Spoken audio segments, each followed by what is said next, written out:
Assalamualaikum warahmatullahi wabarakatuh. Alhamdulillahi rabbil alamin. Wabihi nasta'in wa ala umuri dunya waddin. Wassalatu wassalamu ala sayyidil anbiya'i wal mursalin wa ala alihi wa ashabihi ajma'in. Rabbi syrah li sadri wa yassir li amri wa hlul 'uqdatam min lisani yafqahu qawli, amma ba'du. Pemirsa Kompas TV Jambi yang dirahmati Allah, ketemu lagi pada acara Mutiara Iman di Kompas TV Jambi pagi ini. Kali ini kita akan membahas tentang sholat yang terangkat di hadapan Allah. Karena banyak di antara kita orang-orang yang sholat dan kita tidak tahu apakah sholatnya itu terangkat di hadapan Allah atau tidak. Istilahnya itu sholatnya itu mi'raj atau tidak. Karena sholat itu adalah as-sholatu mi'rajul mu'minin. Sholat itu adalah mi'rajnya orang mukmin. Ketika seseorang sholat, artinya seseorang itu siap untuk mi'raj. Mi'raj itu artinya mengangkat ruh kita, batin kita naik di hadapan Allah Subhanahu wa ta'ala. Lalu kapan sholat itu bisa terangkat? Kapan sholat itu bisa mi'raj? Mari kita bahas satu persatu. Yang pertama, seseorang sholat itu bisa mi'raj, itu pertama itu harus diawali dengan niat yang ikhlas.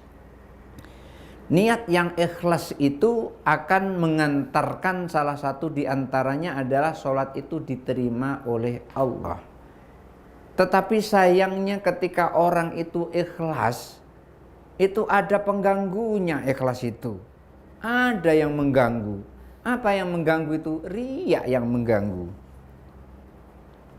Afatul ujub yang mengganggu keikhlasan kita itu adalah bencana ujub. Ada orang yang sudah mulai bagus sholatnya, kemudian terus merasa dirinya, sholatku ini tambah lama tambah bagus, dibanding si anu itu lebih bagus sholat aku. Itu namanya ujub. Ujub seperti ini habitat amaluhu, akan menjadikan amalnya itu sia-sia. Wa kadzalika takabburu, demikian juga takabur. Ketika seseorang sudah ujub, sudah takabur, sebanyak apapun amalnya nol nilainya, tidak ada nilainya apa-apa. Oleh karena itu, seperti pohon padi, semakin bersih semakin merunduk.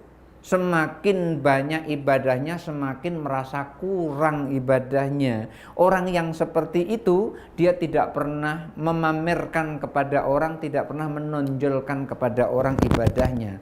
Ketika ada orang yang punya ilmu padi seperti ini, maka selamatlah amalnya. Dia akan bisa memasuki mi'raj dari sholatnya itu.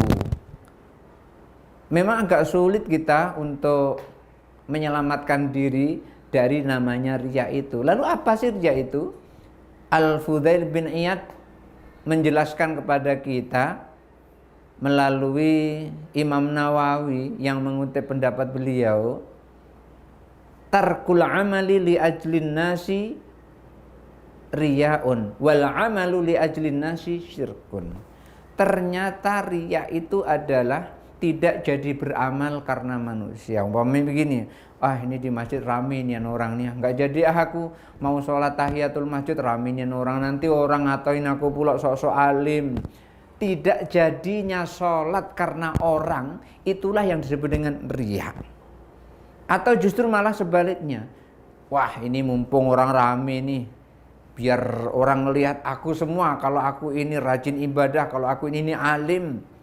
Mumpung ini mau calon pemilihan legislatif, biar tahu pemimpin yang alim, wakil yang alim. Akhirnya apa? Dia sholat di situ, sholat tahiyatul masjid yang tujuannya supaya dilihat oleh orang.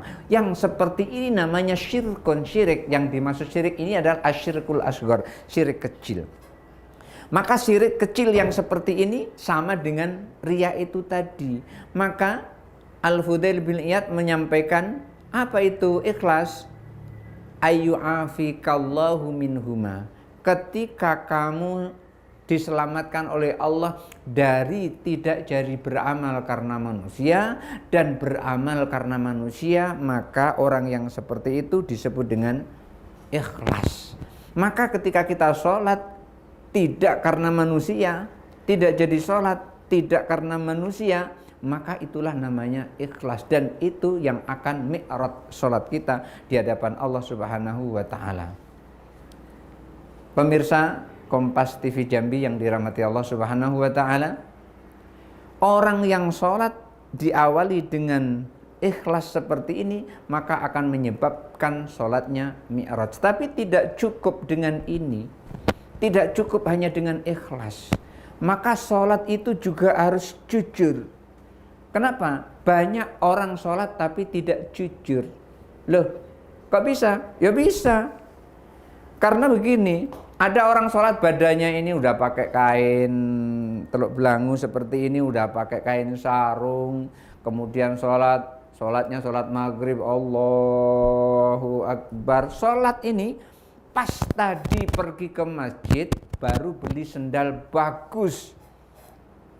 Bagus, sendalnya mahal, harga 670.000 rupiah, mahal itu, harga sendal 670.000 itu mahal itu harganya, dan sendalnya bagus, ditaruh pas di hadapan pintu masuk, orang semua bisa nengok, lagi sholat teringat dia sama sendalnya, ya Allah, sendalku tadi kenapa nggak aku kunci, kenapa sendalnya kok aku taruh situ, nanti diambil orang. Sholat badannya ngadap tapi kok hatinya nengokin sendal, hatinya jagoin sendal. Yang seperti itulah yang disebut sholat itu tidak jujur. Maka ketika orang sholat dan sholatnya jujur, menghadirkan hati, itu lebih bagus daripada hanya sekedar ikhlas. Oleh karena itu, ikhlas itu perlu kepada jujur, tapi jujur tidak perlu kepada apapun. Ingat, ikhlas itu perlu pada jujur, sangat membutuhkan, tapi jujur tidak perlu kepada apapun. Kenapa? Karena jujur itu adalah menilai sesuatu itu sama, baik di tengah orang ramai maupun sendirian.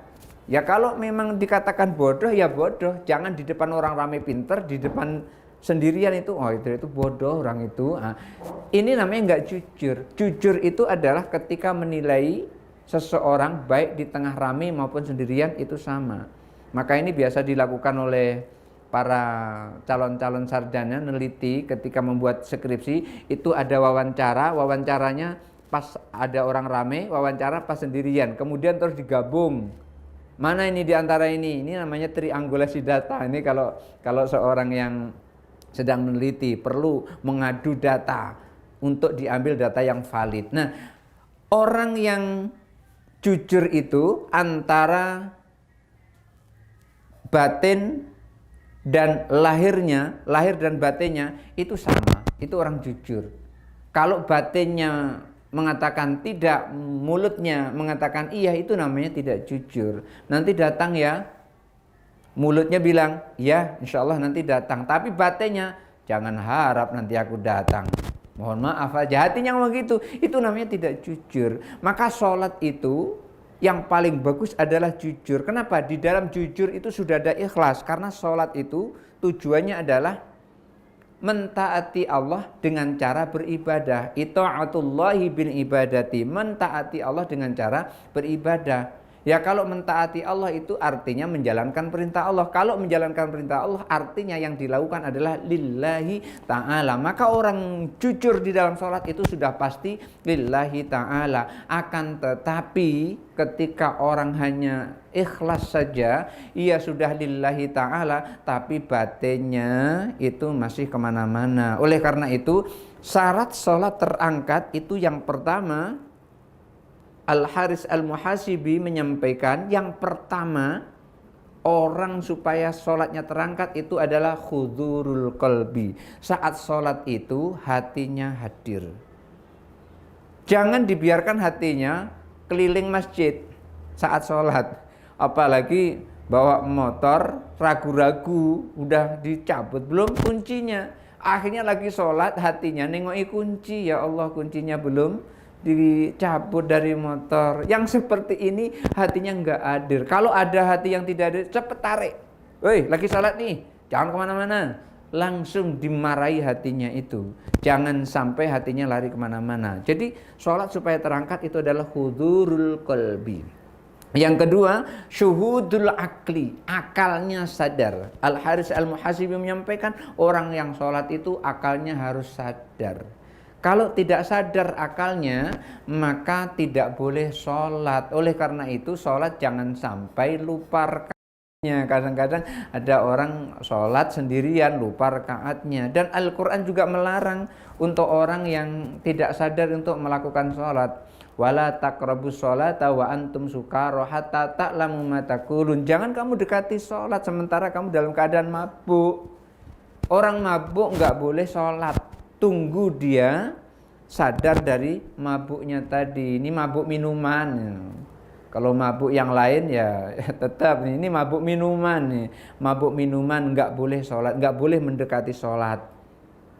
Ini tujuannya apa? Supaya syuhudul akli, akalnya sadar, akalnya bisa menyaksikan. Lalu gimana ketika ada orang yang pada saat sholat jamaah nih, imamnya rakaatnya lupa? Ya memang setan itu pintar menggoda. Kadang-kadang akalnya itu ragu, ini rakaat ketiga apa keempat? Ketiga apa keempat? Kalau kita sholat seperti itu yang diambil adalah rakaat ketiga. Ternyata rakaat keempat selamat karena di belakang ada makmum. Oleh karena itu ketika seseorang sholat dan rakaatnya salah, makmum bertindak subhanallah. Imam harus tahu itu kata-kata subhanallah ini kata-kata apa. Oh rupanya kebanyakan rakaatnya ini. Yang tadinya mau tegak duduk lagi. Selamat dia. Kalau sendirian ya tetap terus menjadi sholat duhurnya 5 rakaat. Lalu gimana? Sah apa tidak? Sah tetap karena ragu-ragu tadi. Begitu rakaat kelima salam, sebelum salam sujud sahwi dulu, sujud wali. Gimana sujud sahwi itu? Sujud sahwi itu adalah setelah kita mengucapkan innaka hamidum majid, itu langsung sujud. Begitu sujud membaca subhana man la yanamu wa la yasu, subhana man la yanamu wa la yasu, subhana man la yanamu wa la yasu. Duduk di antara dua sujud. Kemudian terus sujud lagi. Begitu sujud lagi, baca lagi subhana man la yanamu wa la yasu, subhana man la yanamu wa la yasu, subhana man la yanamu wa la yasu. Setelah itu Allahu Akbar, duduk tahiyat akhir, kemudian terus salam. Assalamualaikum warahmatullahi, assalamualaikum warahmatullahi. Loh, sholat duhurnya kalau 5 rakaat. Rasulullah sampaikan yang 1 rakaat itu adalah penghinaan buat setan yang telah menjadikan kita was-was. Kalau sholatnya sendirian seperti itu, kalau sholatnya berjamaah lebih selamat. Kenapa? Makmum ada yang mengingatkan. Kalau laki-laki membaca subhanallah, kalau perempuan dengan menepuk tangan. Gimana tepuk tangannya? Tepuk tangannya ini, yang ini nih ditepukkan ke sini. Seperti ini. Nggak boleh seperti ini. Tepuk tangannya seperti ini. Nah ini akal harus sadar supaya sholat kita terangkat.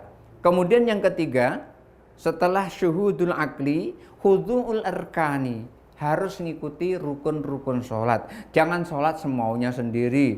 Waktunya takbiratul ihram ya takbiratul ihram, waktunya baca fatihah ya baca fatihah, waktunya ruku ya ruku, waktunya itidal berurutan seperti yang diajarkan oleh Rasulullah SAW. Sallu kama ra'aitumuni usolli. Jangan membuat sholat-sholat sendiri. Sujud dulu, baru tegak, baru ruku. Itu yang tidak khudu'ul arkan itu namanya, tidak tunduk pada rukun-rukun sholat. Dan yang keempat, syarat orang sholat supaya terangkat itu adalah khusyu'ul jawarih, anggota tubuhnya khusyuk. Jangan sholat matanya toleh kanan, toleh kiri, ya itu nggak boleh yang seperti itu nggak khusyuk namanya. Khusyu'ul jawarih itu ibaratnya seperti ini. Kalau ada tikus, kemudian di situ ada kucing mau ngincar tikus, itu matanya nggak pernah berkedip itu untuk melihat tikus itu, mau nangkap tikus itu. Ya seperti itu yang disebut dengan khusyu'ul jawarih.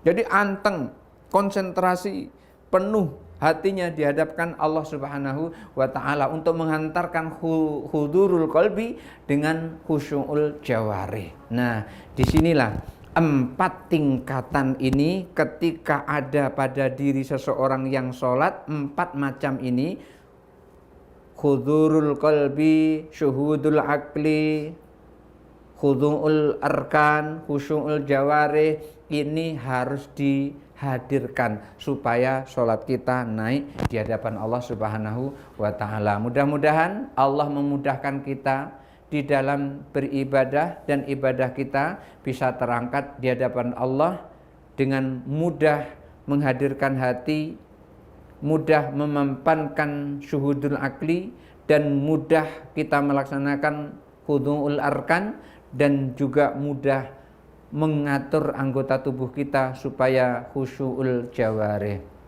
Hadanallahu wa iyyakum ajma'in, wallahul muwaffiq ila aqwamit thoriq. Wassalamualaikum warahmatullahi wabarakatuh.